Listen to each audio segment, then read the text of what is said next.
Now, all this alien thing is fine, except for one thing. Alien takeover is a serious threat. Kept totally out of the public view, off the surface. I'm sure the underground bases, without question, are being used as a place to house alien takeover. Alien takeover means the implementation of a one-world government. Direct opposite of constitutional law. Direct opposite of freedom of choice, freedom of religion, other freedoms that go with it. Right to bear arms. We are the militia of the United States. Every single person who believes in the Constitution of these United States and its Bill of Rights is a militia member. Are we going to tolerate what we've heard from Ruby Ridge? Are we going to tolerate what we've heard from Waco? Are we going to tolerate that a fertilizer bomb blew 6 sub-basement floors? And I'm telling you something about sub-basement floors of a World Trade Center. They're 29 feet thick each with 7 kinds of rebar reinforcement. The only weapon capable of doing such destruction and melting the concrete and extruding the rebar and the I-beam steel up to 6 feet in length longer than it originally was and melting the ends of it is a nuclear weapon. Now, the people they have in custody as fall guys may have been able to produce weapons and bombs and kill rabbis in New York, but I hate to tell you this, they did not have anything to do whatsoever with the World Trade Center bombing. The only thing used was a construction nuclear weapon. It was housed at Mather Air Force Base, the only place such things are kept. Incidentally, about Mather Air Force Base in Oklahoma City, Mather Air Force Base trucks were seen 2 weeks before the Alpha P. Murrah building got blown to pieces. Strange. I don't believe in coincidences.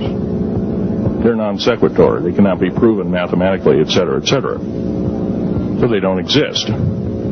However, Oklahoma City bombing, a fertilizer, and a fuel oil bomb. Give me a break, folks. You can blow that one by my ears, but I'm not a dummy, and neither are you. Neither is anybody in this room. We've been lied to, and the lies have got to stop, and they must stop immediately. If our public officials cannot tell us the truth, then they cease to be public officials, and they are automatically guilty of treasonous acts and should be tried and convicted, and if necessary, in jail, whether it be house arrest or otherwise, before they can do any more damage.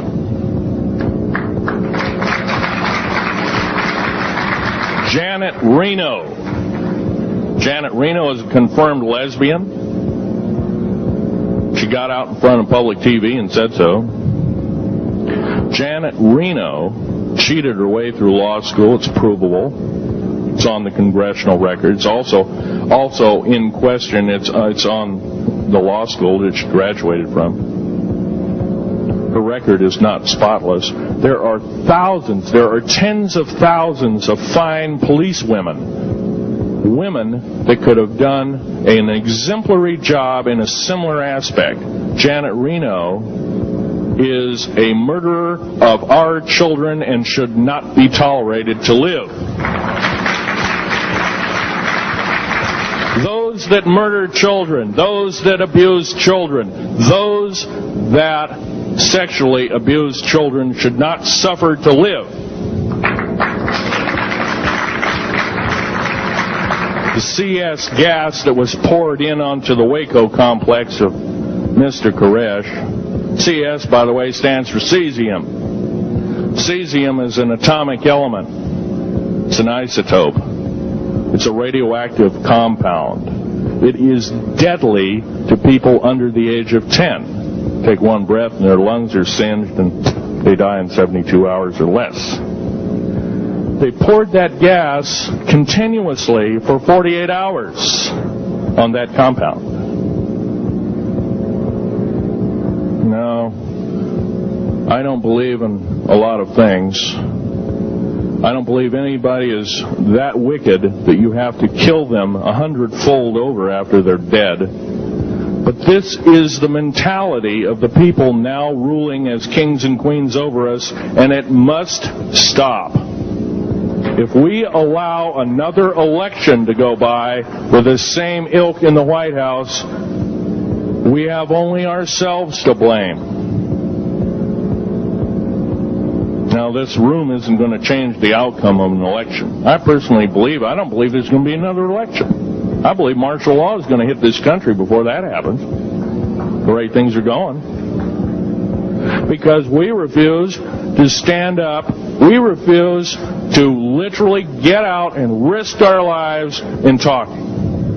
Now, some of us got jobs and families and great responsibilities, greater than I have. And I agree, that's tough. It's very hard. I cannot sympathize with you because I'm not in your situation. I have a young family. I have an ex-wife and child. Defense Intelligence Agency goons tried to kidnap my daughter not too long ago. My ex-wife working in the state government services in Oregon. Picked up her .22 handgun, shoved it in the back of the neck of this one person. Give me my daughter back. If I don't, I pull the trigger. Gave the daughter back. Good choice. Now, the remark that my ex-wife had to say to this individual was, if I ever see you again in any way, shape, or form, I will kill you on sight. You're an abuser of children, therefore I suffer to you that you should not live. By the way, she threatened a federal agent. She should be in jail, blah, blah, blah. Nothing like that's happened. These people don't want publicity. I shot a federal agent 16 days ago. Shot him dead when I was bleeding to death with a shoulder wound that he'd shot me. He had shot at a retired FBI agent who theoretically carries the same covering as a Secret Service agent. Got protection forever. He's a cop forever, federal cop forever. Now, that doesn't mean a whole lot. I made a report and went to the FBI. You realize that, you know what they said? They said, things like this happen, Mr. Schnieder. We don't either believe you, I'm using that as my own italics, or we don't give a damn.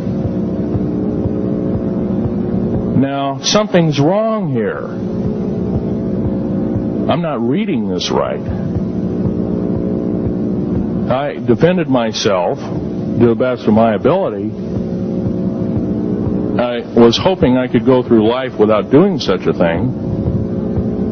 And maybe some of you have actually defended your own life in a similar fashion. It's very sad you have to shoot or kill somebody. Maybe some of you were police officers and have had to do the same. And I don't know if you ever kill a human being, you're never the same as a person who never has killed a human being. It is with you for the rest of your days. Whether you do it in war, whether you do it in murder, whether you do it in self-defense, you have taken one of God's holy creations off this planet. And there is a void there. And I feel that, and I'm very sorry for that. But I had to defend myself. Otherwise, I wouldn't be here. My message must continue. I'm doing it on my own money. And I'll continue to do it. As long as it takes. As long as I've got to live. I've got cancer. I'm dying. The radioactive substance that I got hit with in 1979, late August of 79, it's a similar form of aplastic anemia. It affects your blood and your bones. My bones are extremely brittle right now. No cure. The government never told me about that, by the way. Now, to To sum up everything in this talk, there's going to be a few questions. I'll answer as many as I can for the next speaker.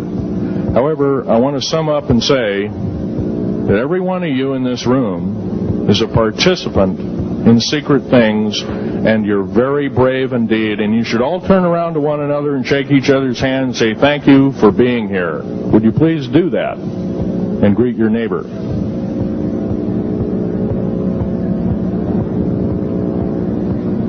Now, this is the way the world should be. There wouldn't be any war now. All this alien thing is fine, except for one thing. Alien takeover is a serious threat. Kept totally out of the public view, off the surface, I'm sure the underground bases, without question, are being used as a place to house alien takeover. Alien takeover means the implementation of a one-world government. Direct opposite of constitutional law. Direct opposite of freedom of choice, freedom of religion, other freedoms that go with it. From Waco, are we going to tolerate that a fertilizer bomb blew 6 sub-basement floors? And I'm telling you something about sub-basement floors of a World Trade Center. They're 29 feet thick each with 7 kinds of rebar reinforcement. The only weapon, right to bear arms. We are the militia of the United States. Every single person who believes in the Constitution of these United States and its Bill of Rights is a militia member. Are we going to tolerate what we've heard from Ruby Ridge? Are we going to tolerate what we've heard capable of doing such destruction and melting the concrete and extruding the rebar and the I-beam steel up to 6 feet in length longer than it originally was and melting the ends of it is a nuclear weapon? Now, the people they have in custody